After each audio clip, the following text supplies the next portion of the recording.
삼성전자가 총체적 위기를 맞고 있다는 진단이 잇따르고 있습니다.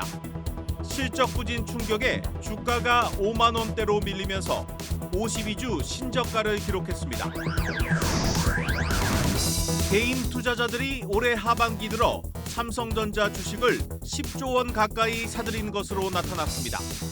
하지만 증권사들은 주가가 오를 가능성은 크지 않다는 분석을 내놓고 있습니다. 올해 8월까지 나라 살림 적자 규모가 84조 원을 넘어섰습니다. 같은 기간을 기준으로 역대 세 번째로 큰 적자 폭입니다. 은행들의 기업 대출 경쟁이 시들해지고 있습니다. 기준금리 인하를 앞두고 기업들이 회사채 발행을 통해 자금 조달에 나서고 있습니다.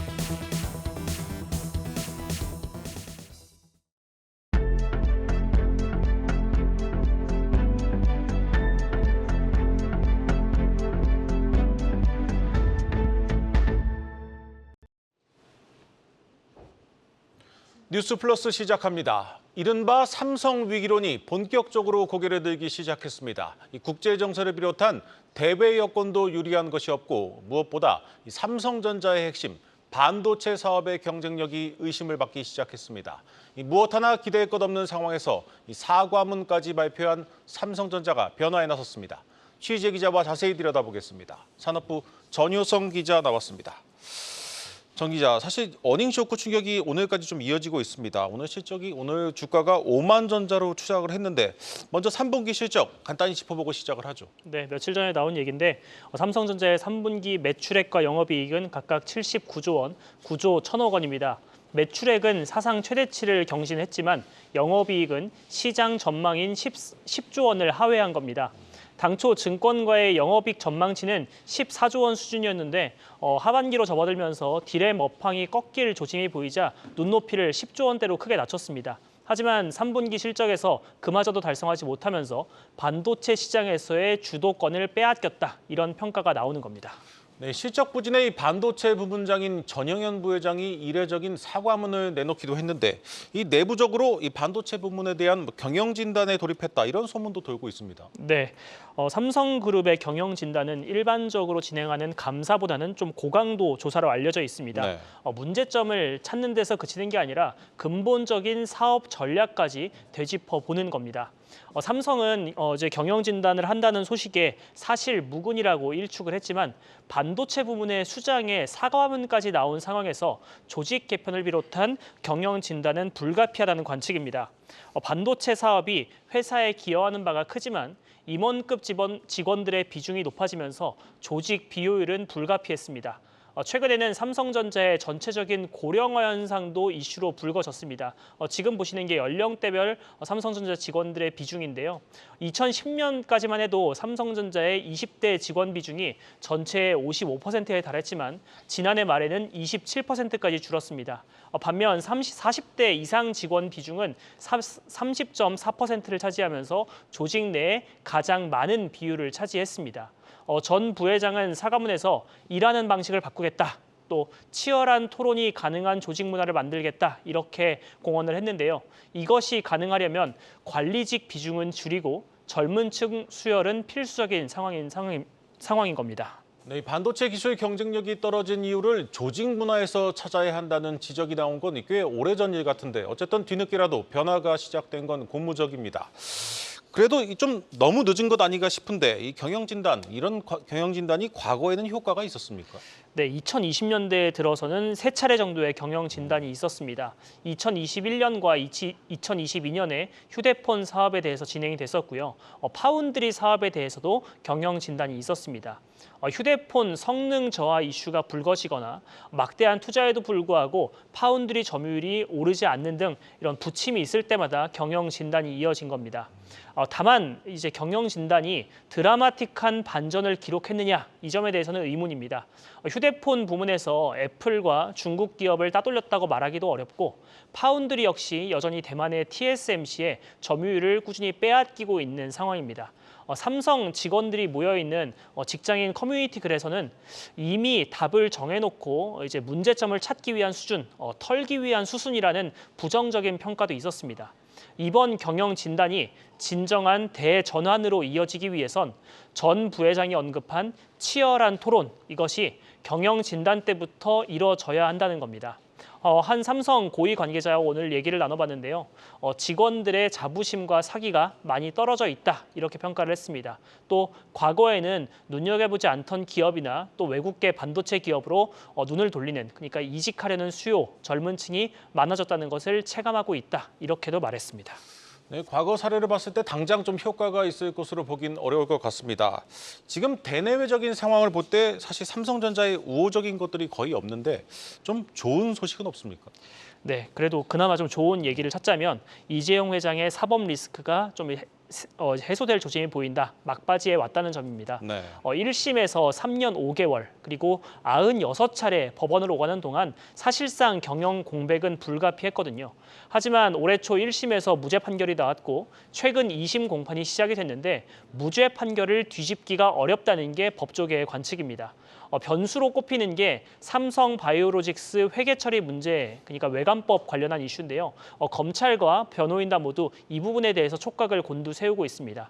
다만 외관법 같은 경우는 유죄가 나오더라도 징역형까지는 나오기는 어려울 것으로 보이는 상황입니다.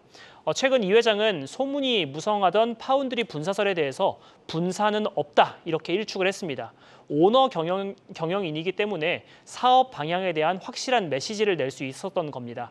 사법 리스크를 덜게 되면 확실한 그룹 진두지휘가 이처럼 가능할 것이라는 관측도 나오는 겁니다.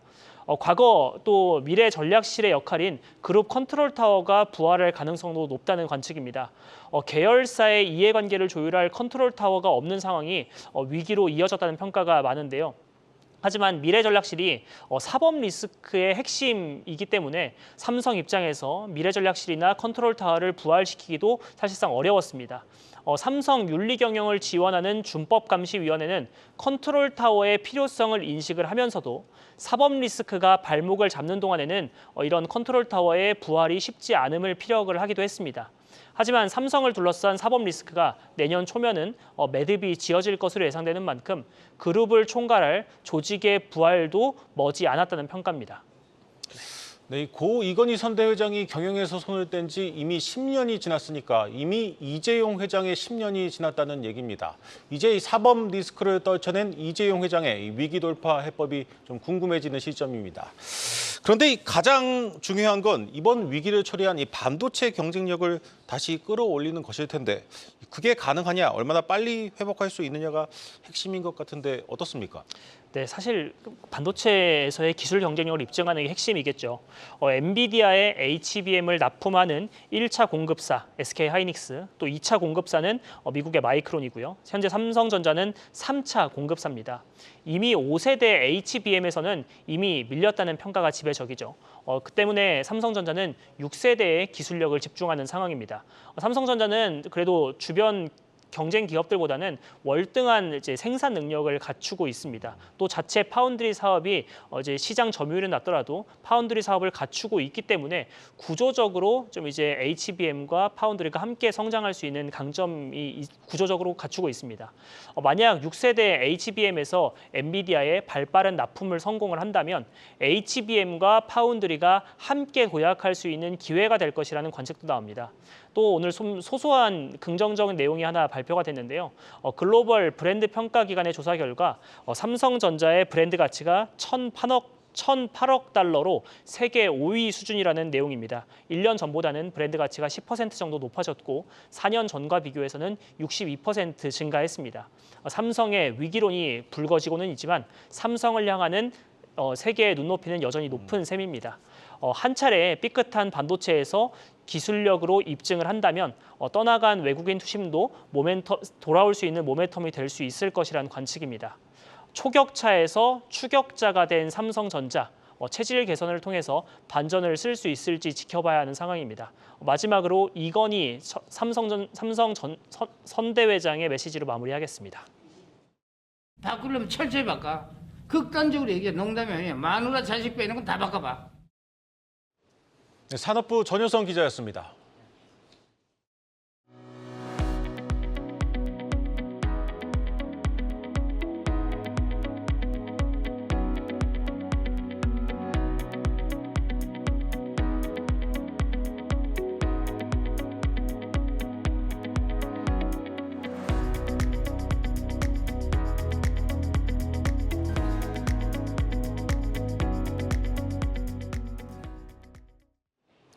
다시 오만전자까지 떨어진 삼성전자 주식을 개인 투자자들이 빚까지 내가며 사들이고 있습니다. 최근 석 달 새 10조 원 가까이 사고 있는데 문제는 증권사들은 당장 주가가 오를 가능성이 크지 않다는 분석을 내놓고 있다는 겁니다. 신재근 기자입니다. 하반기 들어 지금까지 개인이 삼성전자를 순매수한 금액은 약 10조 원에 달합니다. 이 기간 개인이 유가증권 시장 전체에서 사들인 7조 원보다 훨씬 큰 금액을 삼성전자 한 종목에 쏟아부은 겁니다. 개인은 특히 지난 8월 21일부터 단 하루를 제외하고 매일 삼성전자를 순매수하고 있는데 주가가 6만 원 아래로 떨어진 오늘도 매수 열기는 식지 않았습니다. 빚내서 투자하는 비투도 2배 가까이 늘었습니다. 약 2달 만에 주가가 30% 가까이 빠지자 싸게 살 수 있는 기회로 보고 저가 매수에 나섰다는 분석이 나옵니다. 실제 삼성전자의 12개월 선행 주가 순자산 비율은 1.1배로 과거 10년 평균치를 밑돌고 있습니다. 증권사 지점에선 삼성전자에 대한 매수 문의가 부쩍 늘었다고 분위기를 전합니다. 계속해서 분위기가 많이 들어오고 있는 상황입니다. 문제는 주가가 많이 떨어진 건 맞지만 오를 만한 재료가 특별히 없다는 점입니다. 역대급으로 낮은 주가 수준이 하락 가능성을 줄여주겠지만 엔비디아로의 HBM3E 공급이 지연되는 등 주가를 끌어올릴 수 있는 이벤트가 당장 없기 때문입니다. 삼성전자가 강점을 보였던 범용 반도체도 내년 공급 과잉에 따른 가격 하락 우려가 큰 상황입니다. 전문가들은 지금 삼성전자를 매수하는 것을 적절한 전략으로 보면서도 3개월 이상 장기적인 관점에서 바라볼 것을 조언합니다.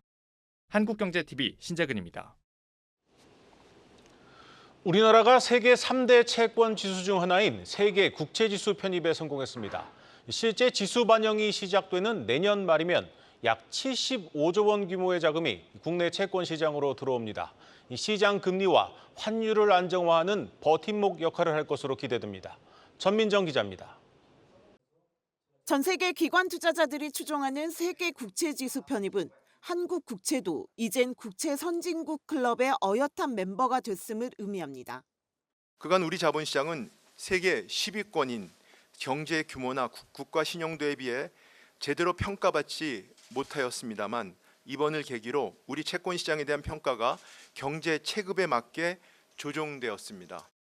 한국 채권이 세계 국채지수에서 차지하는 비중은 2.2% 수준. 세계 국채지수 추종 자금이 약 2조 5천억 달러에 이르는 점을 감안하면 최소 560억 달러, 우리나라의 연간 국고채 순발행 규모와 맞먹는 약 75조 원의 글로벌 자금이 내년 11월부터 우리 국채 시장에 들어오게 되는 겁니다. 이렇듯 대규모 해외 자금이 유입되면 국채 수요가 늘어나 국채 가격이 상승하면서 금리도 최대 0.6%포인트 낮아질 것이란 게 정부의 추산. 국고채 금리에 기반한 기업의 회사채 금리는 물론 은행채 금리와 연동된 주택담보대출 금리까지 연쇄적으로 떨어지는 낙수 효과를 기대할 수 있다는 얘기입니다. 여기에 국채 투자를 위해 달러를 원화로 바꾸려는 외국인들이 많아지며 원달러 환율 안정에도 큰 도움이 될 것으로 예상됩니다. 정부의 대규모 국채 발행 부담도 덜 수 있을 전망입니다. 저출생 고령화 여파로 국고채 발행 규모가 지속적으로 증가할 것으로 예상되는 가운데 자금 순유입분만큼 발행 여력이 추가로 생겨 안정적인 재정 운용이 가능해진다는 겁니다. 전년 비해서 4년 만에 플러스 되는 상황들이고 물량 압박이라든지 발행 증가에 대한 부담이 커졌는데 매수 주체가 또 들어온다고 이제 긍정적인 이벤트로 작용을 할 수는 있겠죠. 이제 남은 과제는 채권에 이어 주식시장도 선진국 반열에 올려놓는 것. 이번에 한국 증시가 FTSE 러셀의 관찰 대상국 지정은 피했지만 공매도 재개가 이루어지지 않을 경우 추가 조치를 논의하겠다는 경고장을 받은 만큼 공매도 금지 조치에 대한 불확실성을 해소해야 한다는 목소리는 더욱 커질 것으로 보입니다. 한국경제TV 전민정입니다. 5대 시중은행의 기업대출 증가폭이 9개월 만에 최저치를 기록했습니다. 금리 인하 시기가 다가오면서 기업들이 은행에서 돈을 빌리는 대신 직접 회사채를 발행해서 자금을 조달하고 있습니다. 유호성 기자입니다.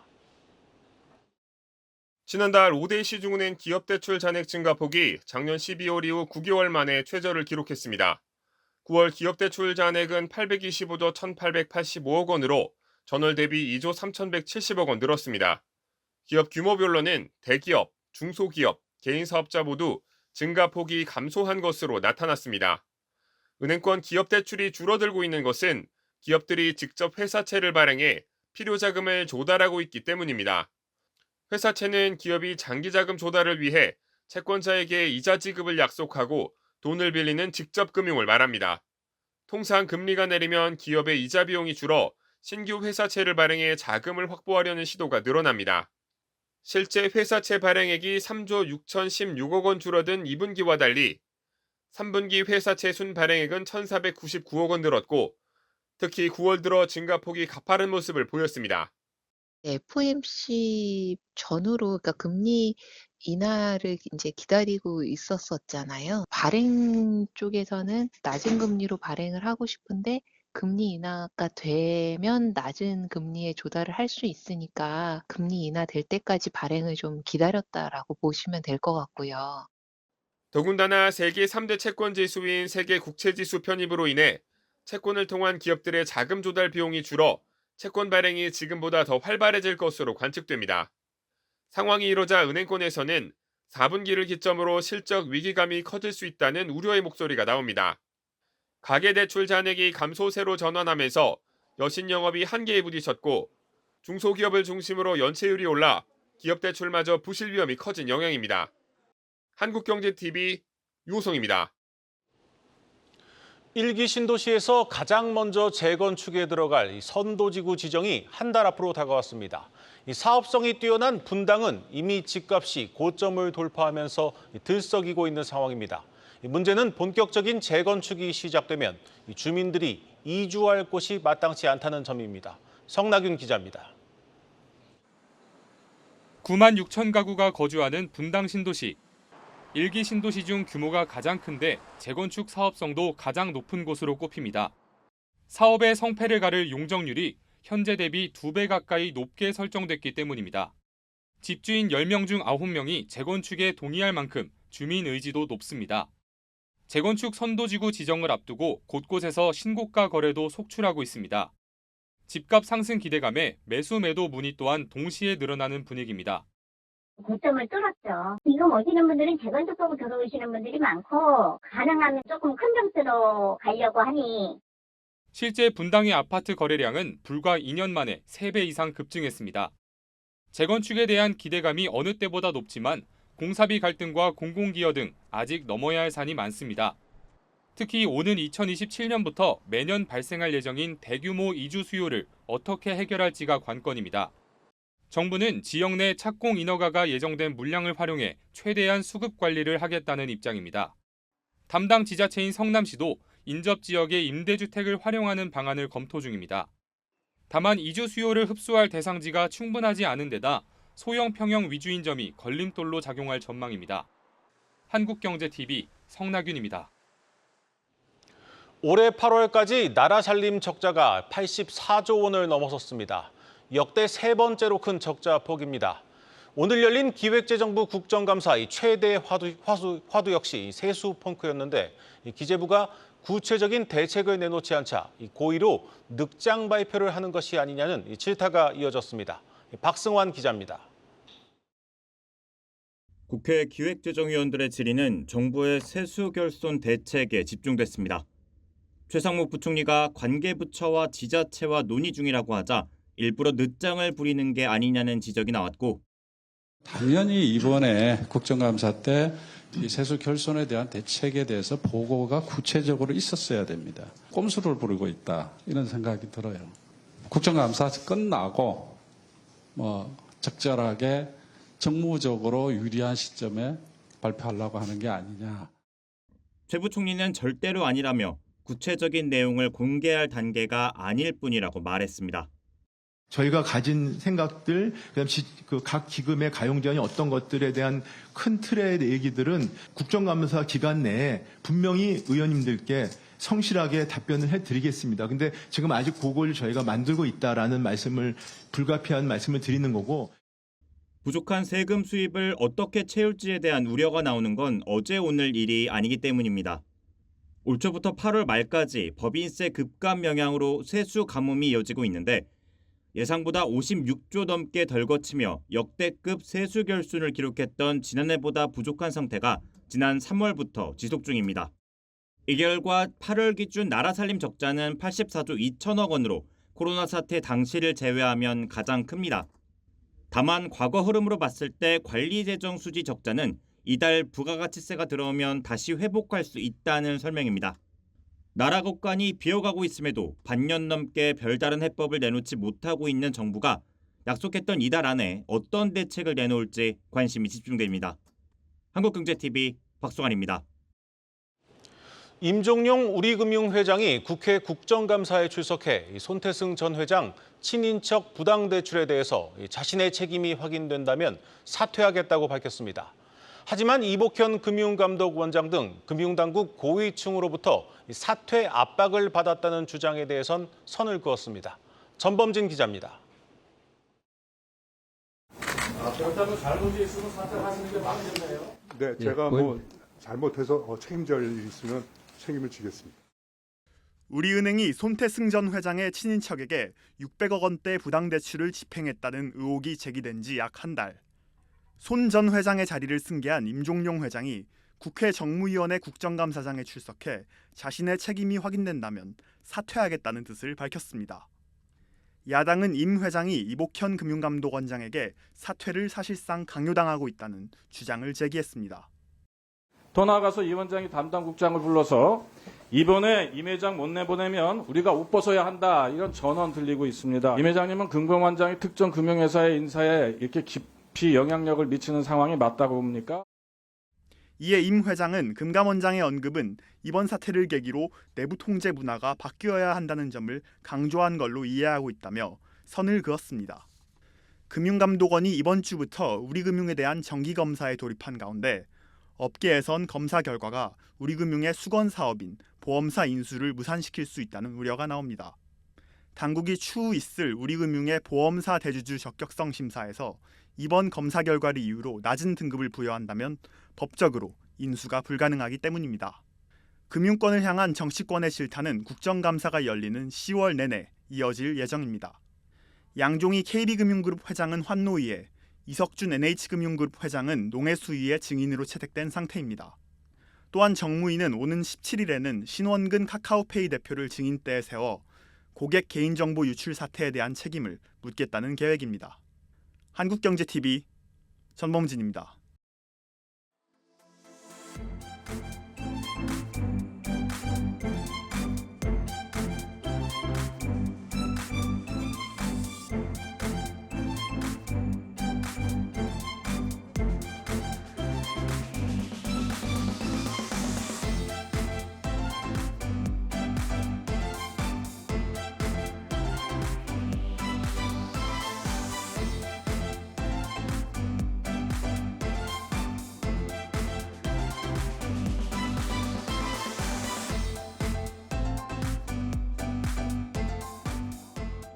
저희가 5천억, 거래액으로 5천억 돌파했고, 뷰티가 워낙에 이제 다른 카테고리에 비해서는 뭐 금액대도 크고 브랜드 수도 많고 하다 보니까 매출에 기여하고 있고요. 그 기여의 결과로 수익이 나아졌다라고 하면 네, 그거 기쁨으로 생각하고 계속 더 개선시키려고 하는데.